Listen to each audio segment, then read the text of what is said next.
Engraçado nós olharmos os pais dos filhos pequenos e ver a tentativa desses filhos pequenos de imitar os pais em alguma coisa. O jeito de comer, o jeito de assistir televisão, o jeito de se vestir, o jeito de falar. E é incrível que às vezes nós vemos alguns erros nos nossos filhos que são nossos. De repente você olha para a criança e fala: mas quem que ensinou ela a fazer esse negócio?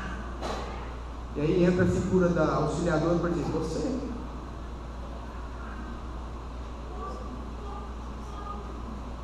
Não sei se seria minha auxiliadora aqui ou acusadora, né? Mas tudo bem. Não deixe de nos auxiliar a reconhecer aquilo que estamos influenciando os nossos filhos. Mas é incrível. Fulano, por que você está comendo desse jeito? Aí falou: você come assim também? Aí é. Então tá bom. Por que você está agindo assim? Na onde você aprendeu essa palavra? Não, o senhor falou 5 minutos atrás.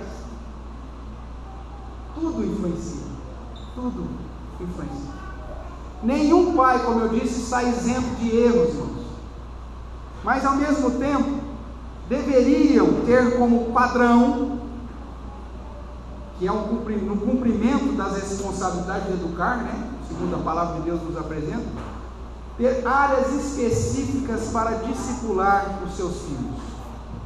Irmãos, o pai deveria ter uma estruturazinha de áreas que ele deveria investir na educação dos seus filhos. E se você estiver atento a essas áreas e investir no ensino, no discipulado nessas áreas, você será um bom pai, com toda certeza.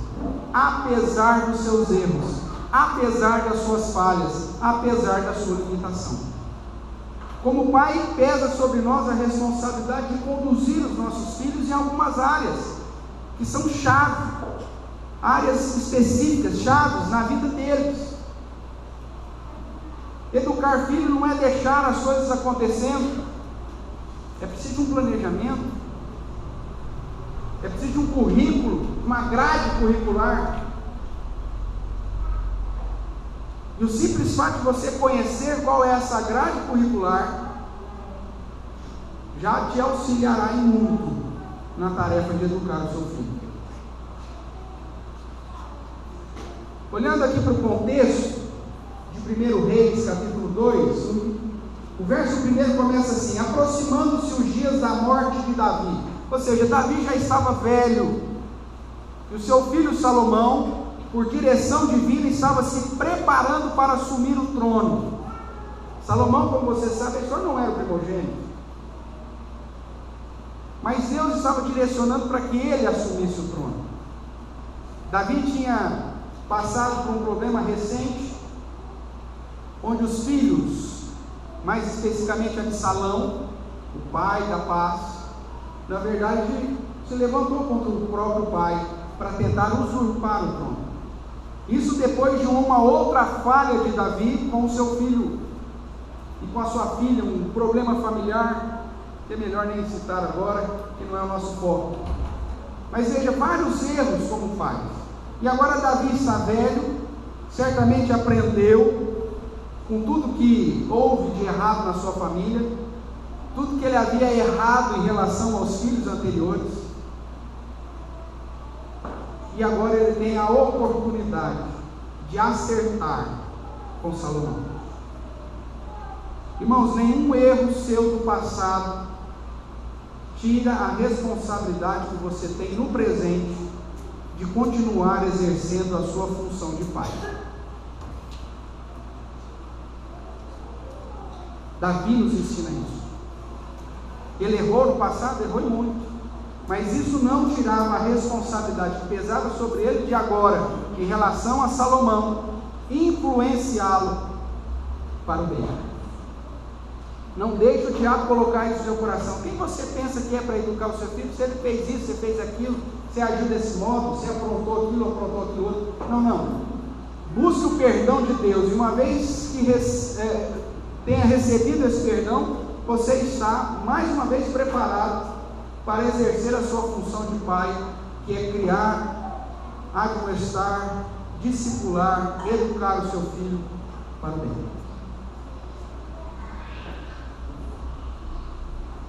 O pai precisa ser um orientador do seu filho e não um concorrente. Davi foi concorrente de Absalão e vice-versa. Isso gerou a tragédia. Mas quando ele entende que Salomão não era o seu concorrente para assumir o trono, e sim alguém que Deus estava preparando para dar continuidade ao projeto, e ele entende que então passa a ser o orientador e não o concorrente, ele então se preocupa em deixar um legado ao invés de uma herança somente. Porque quando você deixa uma herança, irmão, isso passa. Seu filho pode fazer besteira e pôr tudo a perder. Não importa o número das cifras dessa herança. Mas quando você deixa um ensino, um legado, um discipulado, isso permanece para a vida toda. Salomão reconhece isso quando ele diz: ensina a criança no caminho que deve andar, e mesmo quando for velho, não se desviará dele. Essa é a máxima do discipulado. Salomão é um filho que recebeu e conviveu com um pai diferente. Um pai que havia aprendido com as experiências vividas e que agora podia dar conselhos coerentes e típicos de um pai que quer ver o seu filho ser bem-aventurado, ser bem-sucedido. Na verdade, para ser um bom pai, é preciso que você deseje que seu filho seja melhor que você. Você precisa desejar que o seu filho te vença.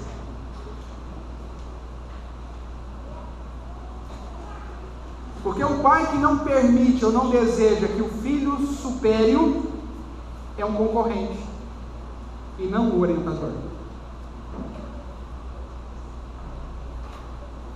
Presta atenção nesse princípio, irmãos. Se você quer ser um bom pai, você precisa desejar que o teu filho te vença, que ele seja melhor que você. E para isso você precisa ser um orientador e não um competidor. Tem pai que parece que torce pelo fracasso do filho para tentar manter o seu orgulho. Isso não é um pai, isso é um competidor. Um pai verdadeiro esmera-se para orientar, para ensinar, para preparar o filho, para que o filho seja melhor do que ele. É assim que deveria ser. Um bom pai, deseja ver o seu filho bem sucedido. Desse modo, temos aqui um padrão precioso de princípios que devem ser passados de pais para filhos. Como eu disse há pouco, áreas específicas que você deve focar, como coach, como orientador, como pastor do seu filho. Nós vemos aqui em 1 Reis, primeiro livro dos Reis, capítulo 2, Davi dando alguns conselhos paternos, fundamentais, que servem de padrão, de princípios que todos os pais deveriam ensinar a seus filhos. E é sobre esse tema que eu quero tratar contigo. Conselhos para uma vida íntegra, conselhos para uma vida bem-sucedida, conselhos para uma vida bem-aventurada. E aqui pouco importa se estamos tratando com menino ou meninas, são princípios e áreas que você deve apresentar aos seus filhos se você deseja que eles sejam bem-sucedidos. Veja aí, no capítulo 2 do primeiro livro dos Reis, os versos 1 e 2. Aproximando-se os dias da morte de Davi, deu ele ordens a Salomão, seu filho, dizendo: eu vou pelo caminho de todos os mortais. Qual que é o imperativo que ele dá? Coragem. Pois e ser homem. A primeira área, ou primeira virtude, ou primeiro conselho para uma vida ímpia que você tem que dar ao seu filho é: tenha hombridade, seja homem. Essa é a perspectiva do pai falando para o filho, homem, né? Tenha hombridade. E ter hombridade, irmãos, é ter coragem diante da vida. Você precisa ensinar ao seu filho, seja ele homem ou menina, mulher, a ser corajoso, porque a vida não é fácil. Se alguém nunca te disse isso, infelizmente eu sou aquele que vai fazer agora. A vida não é fácil. Se você proteger o seu filho de todas as mazelas, de todas as situações adversas, seu filho vai ser um fracote. Seu filho não estará preparado para a vida. Você precisa ensinar ele a ser corajoso, a ter hombridade. Davi ressalta: o papai vai morrer. Os pais morrem, se você não sabe. E muitas vezes pode acontecer dele morrer fora do nosso planejado. Vou morrer, eu vou pelo caminho de todos os mortais. Você precisa ser forte, porque eu não vou estar aqui para sempre. Você precisa ser homem, porque eu não vou estar aqui para segurar a sua mão em todos os momentos. Você vai ficar só. Você tem que estar preparado para a vida. Situações adversas virão. Coragem. Você terá que assumir responsabilidade.